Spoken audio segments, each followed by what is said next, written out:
ఇక తెలంగాణ రాష్ట్రంలో బీసీ నినాదాన్నే ప్రధాన అంశంగా తీసుకున్నాయి మూడు ప్రధాన పార్టీలు.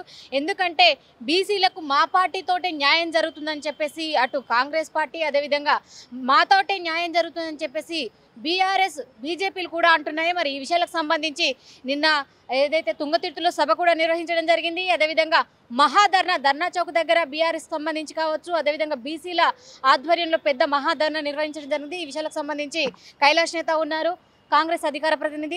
సార్ చెప్పండి, నిజంగా ఎన్నడూ లేనంతగా మరి బీసీని మూడు పార్టీలు ఎందుకు పట్టుకున్నాయి? ఎందుకంటే రాష్ట్రంలో అనేక సామాజిక వర్గాలు ఉన్నాయి. మరి బీసీని ముఖ్యమంత్రి చేయాలని చెప్పేసి చాలా వరకు కూడా ఉమ్మడి ఆంధ్రప్రదేశ్లో ఉన్నప్పటి నుంచి కూడా ఈ నినాదం కొనసాగుతుంది. మరి నిజంగా బీసీ ముఖ్యమంత్రి అయ్యేది ఎప్పుడు? రాష్ట్రంలో అన్ని వర్గాలకు సమన్యాయం జరిగేది ఎప్పుడు? మేడం చూడండి, దురదృష్టవశాత్తు బలహీన వర్గాలకు రాజ్యాంగపరమైనటువంటి లేదా రాజ్యాంగంలో భద్రత విషయం లోపల ఇబ్బందికరమైన పరిస్థితులు ఉన్నాయి. పార్లమెంట్లో వాటి మీద చట్టం లేదు. అయినప్పటికీ కూడా ఈ దేశం లోపల ఓబీసీలకు విద్య, వైద్యం, రాజకీయ రంగంలో అవకాశాలు ఇవ్వాలని కాంగ్రెస్ పార్టీ అనునిత్యం ప్రయత్నం చేస్తూ ఉంది. ఐఐఎంలు, ఐఐటీలు, ఉద్యోగాలలో ఒక 27% రిజర్వేషన్ ఇచ్చి మండల్ కమిషన్ యొక్క సిఫారసులను ఈ దేశం లోపల అమలు చేసిన ఘన చరిత్ర కాంగ్రెస్ పార్టీ. కానీ ఇవాళ ఓట్ల కోసము బలహీన వర్గాలను వాడుకొని ఓబీసీ ప్రధానమంత్రి అని చెప్పినటువంటి భారతీయ జనతా పార్టీ వాళ్ళ చేతిలో పూర్తి స్థాయిగా కేంద్ర సంస్థలు ఉన్నాయి, పార్లమెంట్లో పూర్తి ఆధిపత్యం ఉన్నది, అన్ని రాష్ట్రాలలో వాళ్ళే ముఖ్యమంత్రి ఉన్నారు. అలాంటప్పుడు చట్ట సవరణ తీసుకొచ్చి బలహీన వర్గాలకు పార్లమెంట్లలో ఎమ్మెల్యేలుగా, ఎంపీలుగా, ముఖ్యమంత్రులుగా అవకాశం ఇచ్చేటువంటి చట్ట సవరణ తీసుకొచ్చి ఈ దేశ ప్రజలకు న్యాయం చేయాల్సినటువంటి అవసరం ఉండే. కానీ ఇవేవి చేయకుండా అంబానీ, అదానులకు లేదా డబ్బున్నటువంటి బడా వ్యాపారవేత్తలకు మాత్రమే రాజ్యాంగం కానీ లేదా అవకాశాలు కానీ సంపదలో కానీ వారికి అవకాశాలు ఇచ్చారు. ఎస్సీ ఎస్టీలకు మేము మొదటి నుంచి కూడా అనుకూలంగా ఉన్నాం. కానీ బలహీన వర్గాలు ఐక్యత లేకపోవడం, సరే మనం రాజకీయాలకు అతీతంగా మాట్లాడుకుంటే బలహీన వర్గాలు ఐక్యత లేకపోవడం, బలహీన వర్గాలు సామాజికంగా మరి ఇతర పార్టీలని కదిలించేటువంటి స్థితిలో లేకపోవడం, ఒక తమిళనాడులో ఏ రకంగా మరి రిజర్వేషన్లు కానీ రాజకీయ అవకాశాలు పుణికిపుచ్చుకున్నారు, కర్ణాటకలో పుచ్చుకున్నారు, కేరళలో కానీ అనేక రాష్ట్రాలలో, బీహార్లో కానీ ఉత్తరప్రదేశ్లో కానీ అటువంటి చైతన్యం లేకపోవడం వలన ఇవాళ బలహీన వర్గాలు వెనుకబడతా ఉన్నారు. వీటన్నిటిని దృష్టిలో ఉంచుకొని మరి రాహుల్ గాంధీ గారు ఏదైతే కన్యాకుమారి నుంచి కాశ్మీర్ దాకా భారత్ జోడో యాత్రలో బీసీ, ఎస్సీ, ఎస్టీ వర్గాలకు రిజర్వేషన్ల విషయం లోపల అన్యాయం జరుగుతూ ఉంది. మరీ ముఖ్యంగా బలహీన వర్గాలకు రిజర్వేషన్ల సౌకర్యం లేకపోవడం వల్ల ఏదైతే సుప్రీంకోర్టు గైడ్లైన్స్ ప్రకారం 50% ఉండడం వల్ల అన్యాయం జరుగుతుంది. కాబట్టి మరి జనం ఎంత ఉందో అంత రిజర్వేషన్ కల్పించి వారికి న్యాయం చేస్తాను రాహుల్ గాంధీ గారు హామీ ఇచ్చారు. మరి ఆమెను దృష్టిలో పెట్టుకొని కామారెడ్డిలో రేవంత్ రెడ్డి గారి నాయకత్వంలో జరిగినటువంటి తెలంగాణ కాంగ్రెస్ పార్టీ జనరల్ ఎన్నికల్లో 42% రిజర్వేషన్ ఇస్తామని ప్రజల ముందు ఒక ఎజెండా పెట్టినాం. అందుకోసమే డిసెంబర్ 7వ తారీఖున 2023లో అధికారం చేపట్టినటువంటి గౌరవ ముఖ్యమంత్రి రేవంత్ రెడ్డి గారు బలహీన వర్గాలకు న్యాయం చేయాలని చెప్పేసి 1931లో బ్రిటిష్ వారి పాలనా కాలంలో జరిగినటువంటి కులగణన మళ్ళీ ఇవాళ రేవంత్ రెడ్డి గారి నాయకత్వంలో ఈనాడు 70 సంవత్సరాల స్వతంత్ర భారతదేశంలో మొదటిసారిగా కులగణన చేసి అది విద్య కానీ, వైద్యంలో కానీ, అదేవిధంగా రాజకీయ అవకాశాలు కానీ అనేకమైనటువంటి అవకాశాలలో 42% ఇవ్వాలని చిత్తశుద్ధిని నిరూపించుకోవడానికే శాసనసభలో బిల్లు పెట్టాం. ఆ తర్వాత అనేక మంది అడ్డం పడ్డారు, అది ఇంట్లో లోపల బయట అన్నీ ఉన్నాయి. అయినప్పటికీ కూడా ముఖ్యమంత్రి గారు రాహుల్ గాంధీ గారి ఆలోచనను అందుకొని ఈ దేశానికి ఇచ్చినటువంటి వాగ్దానాన్ని నిలబెట్టుకుంటా అని గౌరవ ముఖ్యమంత్రి రేవంత్ రెడ్డి గారు బీసీ ఎజెండానే అన్నారు, బీసీ అభ్యర్థులకే ప్రాధాన్యత ఇస్తున్నారు. మరి గత ప్రభుత్వం కూడా నేను దళితులను ముఖ్యమంత్రిని చేస్తానన్నటువంటి కేసీఆర్ 2 పర్యాయాలు కూడా అతనే ముఖ్యమంత్రిగా ఉన్నారు. మరి బీసీల ఎజెండాతో ముందుకెళ్తుంది కాంగ్రెస్ పార్టీ అన్నటువంటి ఇప్పుడు ముఖ్యమంత్రి మరి రెడ్డి వర్గానికి సంబంధించినటువంటి రేవంత్ రెడ్డి ఉన్నారు. మరి ఇప్పుడు నిజంగా 2 ప్రభుత్వాల్లో కూడా బీసీ అభ్యర్థి లేరు. దళిత అభ్యర్థికి డిప్యూటీ సీఎం ఇచ్చినప్పటికీ కూడా కొంత లోపల ఇంటర్నల్గా ఇష్యూస్ జరుగుతూ ఉన్నాయి. మరి నిజంగా బీసీలకు న్యాయం జరిగే అవకాశం ఉందా రాష్ట్రంలో ఈ కాంగ్రెస్ ప్రభుత్వంలో? నేనేమంటున్నానంటే బలహీన వర్గాలు ఐక్యంగా ఉన్నప్పుడు తప్పకుండా అటువంటి డిమాండ్లు వచ్చినప్పుడు పార్టీ ఆలోచన చేసుకుంటుంది. మొన్న జరిగినటువంటి ఎన్నికల్లో రేవంత్ రెడ్డి గారి నాయకత్వంలో ఈ తెలంగాణలో సమాజంలో ఉండబడే బీసీ, ఎస్సీ, మైనార్టీలు కానీ, అగ్రకుల పేదలు కానీ కేసీఆర్కు వ్యతిరేకంగా ఉన్నటువంటి సమాజం మొత్తం ఆయన వైపు నిలబడ్డది. ఆ సందర్భం లోపల ముఖ్యమంత్రి గారు ఏ బలహీన వర్గాలు అయితే నాకు అధికారం ఇచ్చారో ఆ వర్గాల కోసం న్యాయం చేస్తాను. ఈరోజు రిజర్వేషన్లు కానీ, ఎస్సీ కేటగరైజేషన్ ఏదైతే వర్గీకరణ అన్నామో అదేవిధంగా విద్య కానీ, ఉద్యోగాలు కానీ, వైద్యంలో కానీ, భూమి పంపిణీలో కానీ, మహిళలకు హక్కుల విషయంలో కూడా ముఖ్యమంత్రి గారు చేస్తూ ఉన్నారు. ఎస్, ముఖ్యమంత్రి గారు రేవంత్ రెడ్డి గారు అగ్రకులం చెందవచ్చు, కేసీఆర్ అగ్రకులం చెందినటువంటి వ్యక్తి. కానీ ఎన్నికల లోపల ప్రజల ముందు వాగ్దానం ఎవరు చేసినారు?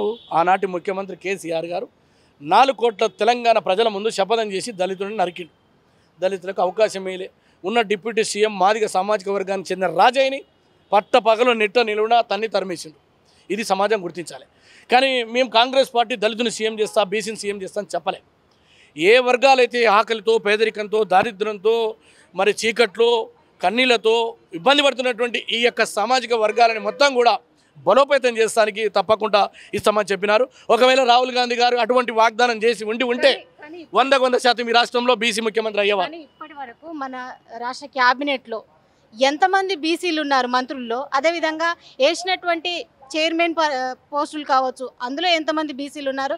నామినేటెడ్ పోస్టులు కావచ్చు, అందులో ఎంతమంది బీసీలు ఉన్నారు? ఎందుకంటే వారికి మాకు అన్యాయం జరిగింది అని చెప్పేసి గత కొన్ని రోజులుగా కూడా యాదవ సామాజిక వర్గం వారు ఇక్కడ ధర్నా చేశారు. నేరుగా గొర్రెలనే తీసుకొచ్చి ఇక్కడ ధర్నా చేసినటువంటి పరిస్థితి. మరి ఈ విషయాలపైన కూడా ఒకసారి మన ముఖ్యమంత్రులు కావచ్చు, ఎమ్మెల్యేలు కావచ్చు, ఎంపీలు కావచ్చు, రాష్ట్ర క్యాబినెట్ ఏమైనా సమాలోచన చేసేటువంటి పరిస్థితి ఉందా? తప్పకుండా ఆ దిశగా ఏదైతే ఇవాళ ప్రజల ముందు ఎజెండా పెట్టుకొని మేమే వచ్చినాం కదా, ఆ ప్రజల నుంచి వచ్చినటువంటి డిమాండ్ని పునికిపుచ్చుకొని ముఖ్యమంత్రి గారు ఒక సంకల్ప బలంతో అవకాశాలు, ఇబ్బందులు ఉంటాయి, రాజ్యాంగపరంగా ఇబ్బందులు ఉన్నాయి, అయినప్పటికీ కూడా ఒక ఆర్డినెన్స్ తీసుకొచ్చి రేపు రాబోయే రోజుల్లో జడ్పీటీసీలు, ఎంపీటీసీలు, ఎంపీపీలు సకలం 42% చేసే కార్యక్రమాన్ని తీసుకున్నాం. ఇవాళ పొన్నం ప్రభాకర్ గారు మంత్రిగా ఉన్నారు, కొండా సురేఖ గారు ఉన్నారు.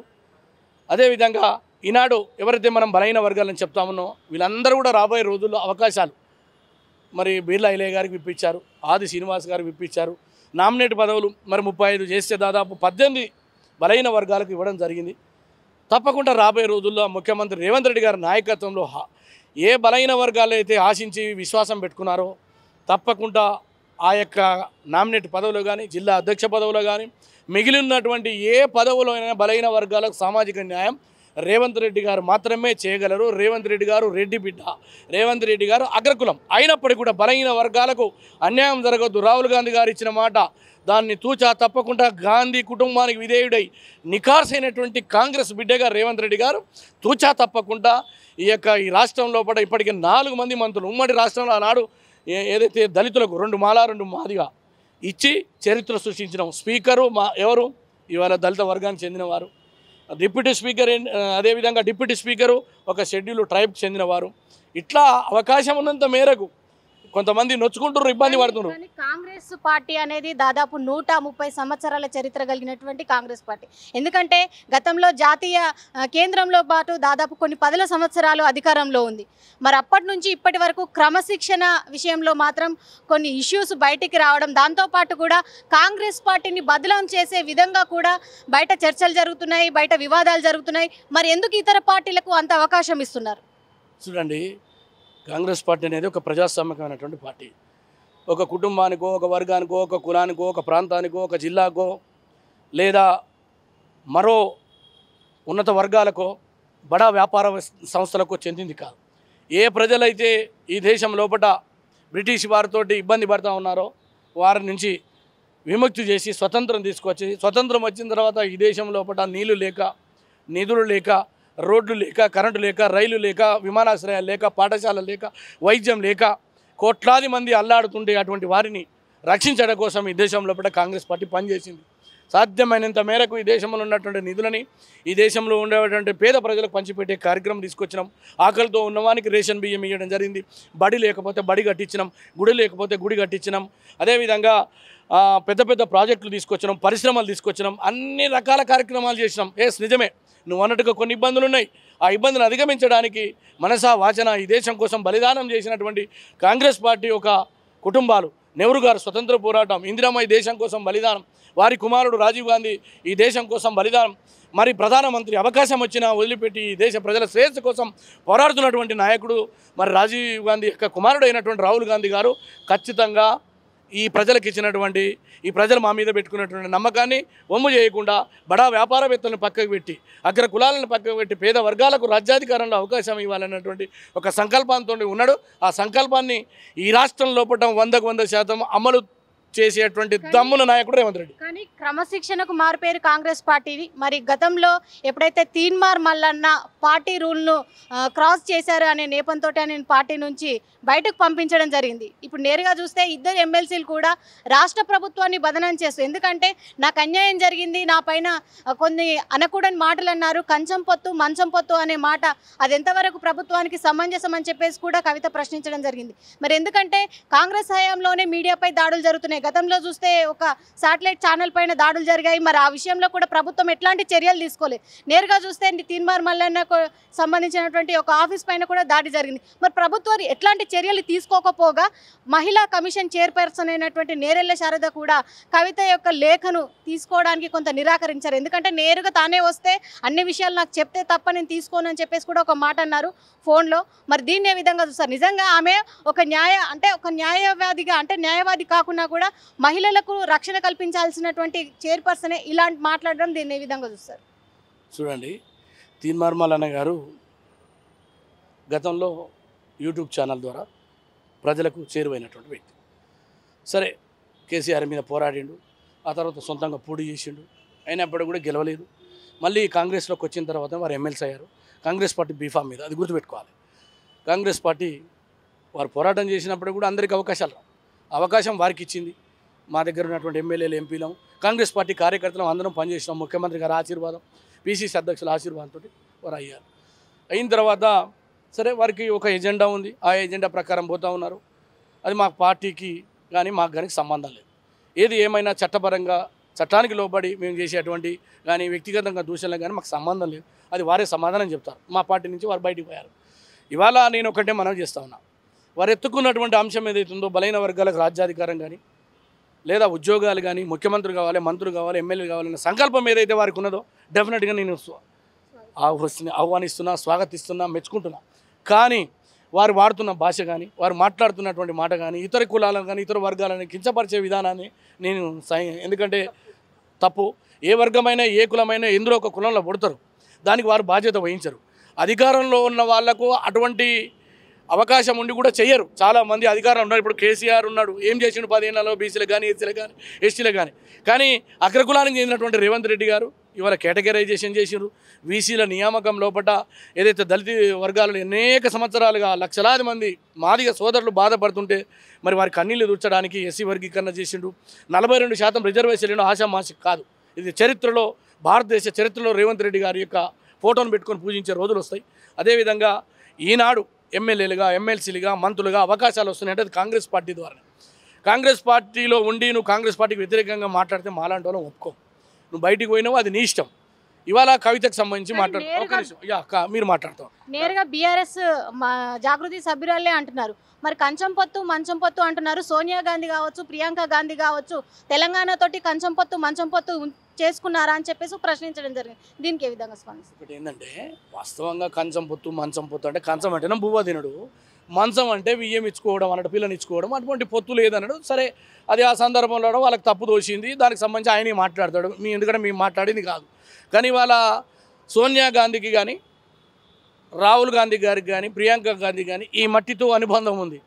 ఎక్కడో ఇటలీలో పుట్టినటువంటి సోనియా గాంధీ రాహుల్ గాంధీ గారితో ఏదైతే జన్మనిచ్చిందో, ప్రియాంక గాంధీ గారిని జన్మనిచ్చిందో, మరి వాళ్ళ ఆలోచన చేయాలి. ఈ దేశంతో మమకారం ఉంది. రాజీవ్ గాంధీని పెళ్లి చేసుకున్న తర్వాత చిన్న పిల్లలు ఉన్నప్పుడు తునాతునకలైండు ఈ దేశం కోసం ఆనాడు ప్రధానమంత్రి రాజీవ్ గాంధీ.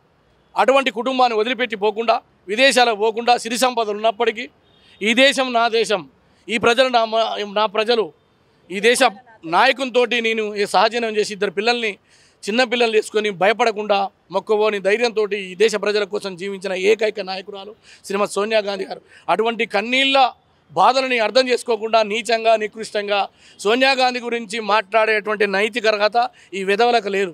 ఎందుకంటే ఈ దేశంలో బలహీన వర్గాల కోసము పరితపించింది. రైతుల గురించి, అదేవిధంగా నిరుద్యోగుల గురించి, ఆదివాసుల గురించి, గిరిజనుల గురించి, నేత కార్మికుల గురించి పరితపించినటువంటి మహాతల్లి శ్రీమతి సోనియా గాంధీ గారు. అదే కాదు, 60 సంవత్సరాల తెలంగాణ కళని, కన్నీళ్ళని, ఈ కష్టాలను అర్థం చేసుకొని తెలంగాణ రాష్ట్రం ఇచ్చినందుకు శ్రీమతి సోనియా గాంధీ గారి మాత్రమే తెలంగాణ తల్లి అని సందర్భంగా మనం చేస్తాం.